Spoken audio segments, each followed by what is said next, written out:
Comment brancher son application sur une API? En utilisant l'intelligence artificielle, le tutoriel d'aujourd'hui va vous apprendre à utiliser un outil qui s'appelle Apify, qui est une sorte de librairie de scrapper accessible par API.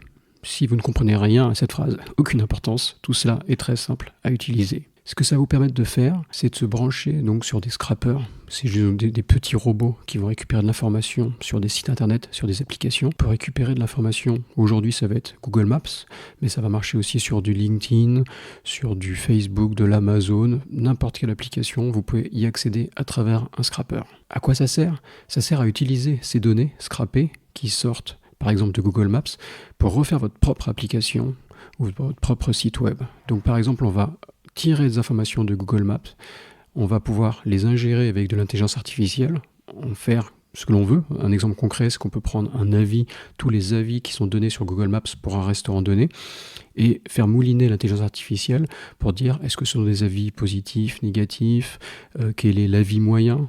Voilà, vous pouvez en faire ce que vous voulez. Mais vraiment, ce qui est intéressant, c'est qu'on a une source de données infinie, là, qui est de retirer toutes les données du web, toutes les données des réseaux sociaux, grâce à des scrappers. Donc Google Maps, c'est le premier exemple, mais aussi, on peut aussi penser à LinkedIn. On va pouvoir récupérer plein de données professionnelles qui peuvent permettre de trouver des clients, de préparer ses prochains meetings avec, pareil, des clients ou des partenaires, etc. Ou récupérer de l'information Amazon, de la donnée Amazon, avec des données sur les produits, sur le niveau de prix, qu'on peut venir mettre à jour tous les jours, etc. Donc vous voyez, les possibilités sont infinies. Mais on va juste voir le concept de base en utilisant l'exemple de Google Maps et ensuite vous pourrez venir l'appliquer sur plein d'autres catégories. Je vais vous présenter rapidement Apify, qui est donc cette librairie de scrapper. On va aller directement, une fois qu'on a créé un compte dans le store. Avant tout, je veux quand même vous montrer qu'on a 5$ de crédit gratuit dès qu'on crée un compte et qui en plus a priori se renouvelle tous les mois. En plus, petit secret, on peut éventuellement faire plusieurs comptes gratuits et il est assez facile de demander à notre programme, à l'IA, quand on fait une app va coder, de faire tourner les clés. Donc c'est un peu limite, mais tant qu'on est sur des petits volumes de requêtes, on peut l'utiliser de manière totalement gratuite.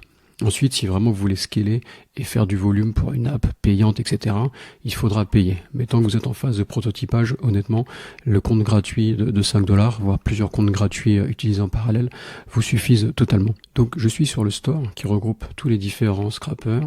J'appuie sur View All pour un peu avoir une vue d'ensemble. Donc on voit beaucoup de scrappers sur LinkedIn, on va voir de l'Instagram, on va avoir du X, Twitter, un peu de tout, aussi du YouTube, TikTok, enfin voilà, on peut à peu près scraper tout ce qu'on veut. Il faut savoir que c'est une marketplace, donc ça veut dire que ces scrappers sont faits par des gens différents. Le niveau de qualité va varier de l'un à l'autre, le niveau de prix, etc. Après, en général, quand vous allez, donc vous voyez le nombre, les notes et le nombre d'utilisateurs, quand vous allez sur le plus populaire, en général, c'est ce qui marche le mieux. Dans un instant, on va regarder plus en détail comment utiliser Apify dans le cas de notre développement d'une application avec Claude, d'une application IA. Alors regardons le prompt. Comment est-ce qu'on va utiliser Claude pour faire cette application? Donc le premier prompt, je lui ai demandé de faire un prototype d'application qui va donc se brancher sur Apify, sur l'API d'Apify, pour venir scraper Google Maps et donc restituer les données scrapées dans le browser. Donc je vais faire une version aussi simple que possible de l'application en V1. Je lui dis que je veux une interface minimaliste. Je dis que les données de l'API récupérées doivent être affichées en texte dans le browser. Donc l'idée c'est vraiment d'aller récupérer des informations depuis le scrapper Apify, donc les informations Google Maps en l'occurrence. Ça va être un fichier texte qu'on va récupérer, un fichier JSON, et on va vouloir montrer ça dans le browser. Et pour avoir une version aussi simple que possible, je lui disais de le faire en mode texte. Vous allez voir qu'il ne va pas exactement suivre les indications que j'ai demandées, mais bon, ça va marcher, donc c'est quand même le principal. API Endpoints fournis, ça je vais revenir dessus dans une seconde. Hardcoder la clé API, donc ça je ne vais pas rentrer dans les détails, et c'est pas forcément une bonne pratique, mais en fait ça veut dire que la clé API, donc le mot de passe de l'API, on va le laisser dans le code, et normalement il ne faut pas faire ça. On fera une vidéo dédiée sur le sujet, mais il faut savoir que voilà, je fais ça de manière pratique, mais je ne suis pas les normes de sécurité les plus strictes en l'occurrence là. Et l'output, donc ce que je veux comme output final, qu'est-ce qui va me délivrer à la fin, c'est un fichier HTML qu'on va pouvoir exécuter et qui va s'ouvrir dans le browser. Donc c'est la manière la plus simple de faire un premier test rapide ici. Je reviens donc sur ce point de l'API Endpoint. Donc en fait c'est ce que j'ai copié-collé ici. Et donc ça c'est des informations qui viennent d'Apify. Donc on va aller chercher le module qui permet de scraper du Google Maps. Donc c'est le premier qui sort. Il y en a plusieurs, faut pas se tromper. Mais si vous voyez la crawler Google Places, c'est le bon. Fait par Compass. Je vais aller directement sur Use Actor. Je clique sur API, API Endpoints. Et voilà, là vous avez en fait différents accès à l'API, on va dire pour faire simple, et qui inclut en plus donc le fameux token, ce que j'ai appelé le mot de passe à l'instant. Et en fait c'est très très simple. Pour que Claude arrive à développer une app qui va se brancher là-dessus, je vais juste faire un CTRL A pour prendre tout ce texte-là et venir le copier ici. Et voilà, c'est ça que je lui dis quand je dis que les API endpoints sont fournis, c'est les données que je viens de copier-coller, et ce qui va permettre à Claude de venir savoir comment se brancher sur l'API. C'était assez compliqué de le faire par le passé en coding normal, ça peut être assez complexe de se brancher sur une API qu'on ne connaît pas. Là en l'occurrence, ça se fait en un copier-coller, extrêmement simple. Voilà, ensuite il suffit d'appuyer sur Entrée, de laisser Claude tourner, et ce qu'on va récupérer donc c'est un fichier HTML comme demandé. Donc il suffit de le télécharger, de cliquer dessus, on l'ouvre, et voilà ce qui s'affiche. Donc comme vous voyez, j'avais demandé une interface minimaliste, d'afficher le texte, etc. Claude a été un petit peu plus ambitieux, il aurait fallu être plus détaillé dans le prompt pour l'obliger de faire ce que je voulais, mais bon, au final, il a presque fait mieux que ce que je demandais, donc on va pas se plaindre, hein, ça marche très bien. Il m'a même suggéré de rechercher les boulangeries à Courbevoie. Je ne sais pas pourquoi Courbevoie, c'est intéressant. Donc on va directement tester ça. Je clique là-dessus. Ça prend quelques secondes parce qu'il y a un scrapper derrière. Il y a un robot qui va aller récupérer ces données de Google Maps. Et dès que ça sera terminé, ça va venir s'afficher ici, si tout se passe bien.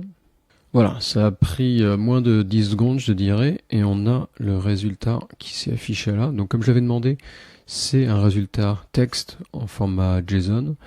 Et comme vous voyez, en fait, c'est un peu la machinerie qui se passe derrière Google Maps. Quand vous faites une requête Google Maps, il y a un fichier texte comme ça qui va apparaître. Et c'est comme ça que Google Maps a les informations qui vont être affichées sur le front-end de Google Maps. Donc on voit qu'on a des heures d'ouverture, est-ce que les cartes de crédit sont acceptées, etc. pour toute une série. Enfin, on a demandé que 5 boulangeries à Courbevoie en l'occurrence. Et donc ça valide la V1 de mon application. Et je vais directement passer à une V2. Avec toujours cette idée d'itérer, de faire simple au début et de monter doucement en complexité pour arriver à contrôler le développement de l'app. Et pour ce faire, je vais venir copier le texte. Alors, il m'a même mis un petit bouton copier, c'est parfait, mais bon, sinon il suffisait de le faire en copier-coller classique et venir recoller ça comme je l'avais fait la première fois en plus de mon prompt ici. Donc voilà le prompt, le deuxième prompt pour itérer sur cette version de l'app. Donc là, voilà, je lui dis qu'on a le résultat en JSON, le texte en question. Et je lui demande maintenant de faire une nouvelle app qui va faire une sorte de comparatif des résultats obtenus. Vu qu'on a là des informations sur plusieurs boulangeries, mon idée c'est d'avoir une interface graphique où je vais pouvoir faire de manière jolie un petit comparatif. Donc je veux au moins une photo de présentation, j'ai une visualisation graphique des horaires d'ouverture, une comparaison des niveaux de prix. Et voilà, je laisse un peu de liberté après pour faire plus. Donc j'ai mis y compris. On aurait pu faire des demandes très précises, etc. Là, c'est vraiment l'idée de faire une démo. Donc, je reste assez vague et j'avance rapidement pour vraiment tester si ça marche bien. Voilà, on a fait tourner donc le deuxième prompt. Et voilà donc le deuxième fichier HTML. Pareil, je télécharge et j'exécute. Voilà ce que vous devriez voir. Une version similaire, bien sûr, avec l'IA et sur des prompts assez approximatifs. Il y a de fortes chances, vu qu'on n'a pas défini de charte graphique ou quoi, que ce que vous allez voir va être différent, mais l'important c'est que ça marche. Je lance le scrapping, il m'a déjà rempli, je ne sais pas pourquoi encore, ces boulangeries à Courbevoie. Ça va prendre quelques secondes pour apparaître, comme la première fois, si tout se passe bien. Et voilà, les résultats apparaissent. Donc ça a marché du premier coup. Donc on voit là, on a une dizaine de boulangeries, on a la note moyenne, les ouvertures, on a même une comparaison des prix des différentes boulangeries. On a une liste des avis des boulangeries sur les boulangeries. Une comparaison des horaires d'ouverture comme j'avais demandé sous la forme d'un graphique. Je descends. Et on a presque reproduit un petit Google Maps. Donc, vous voyez, il a récupéré les photos, plutôt les adresses des photos. Donc voilà, ça vous donne une idée de ce qu'on peut faire. En quelques clics, on a recréé un petit Google Maps en récupérant avec ce scrapper les données depuis l'API Apify. Ce tutoriel a été assez rapide. Si vous avez des questions, si vous avez des problèmes, par exemple pour vous brancher sur l'API, n'hésitez pas et on regardera ça plus en détail. Apify est une vraie mine d'or pour faire du vibe coding. Ça va vous donner, je suis sûr, plein d'idées de partir de LinkedIn, de YouTube, de Google Maps et de recréer vos propres applications sur cette base-là. Il faut faire attention, bien sûr, à la propriété des données, à la légalité des applications que vous faites. Mais bon, tant qu'on est sur du prototypage, que vous vous amusez en privé, de toute façon, il n'y a pas de problème. La question se pose plus quand on va aller sur des modèles commerciaux, où là, c'est un peu plus complexe. En tout cas, je suis sûr que ça va vous donner des idées. Et moi, je suis motivé pour faire plein de vidéos sur LinkedIn, sur des choses assez professionnelles de comment utiliser Apify et par exemple LinkedIn pour faire des outils professionnels qui ont une vraie valeur pour votre business. Donc, n'hésitez pas à laisser des commentaires et à nous contacter pour nous donner des idées pour les prochaines vidéos. Bonne chance et à la prochaine.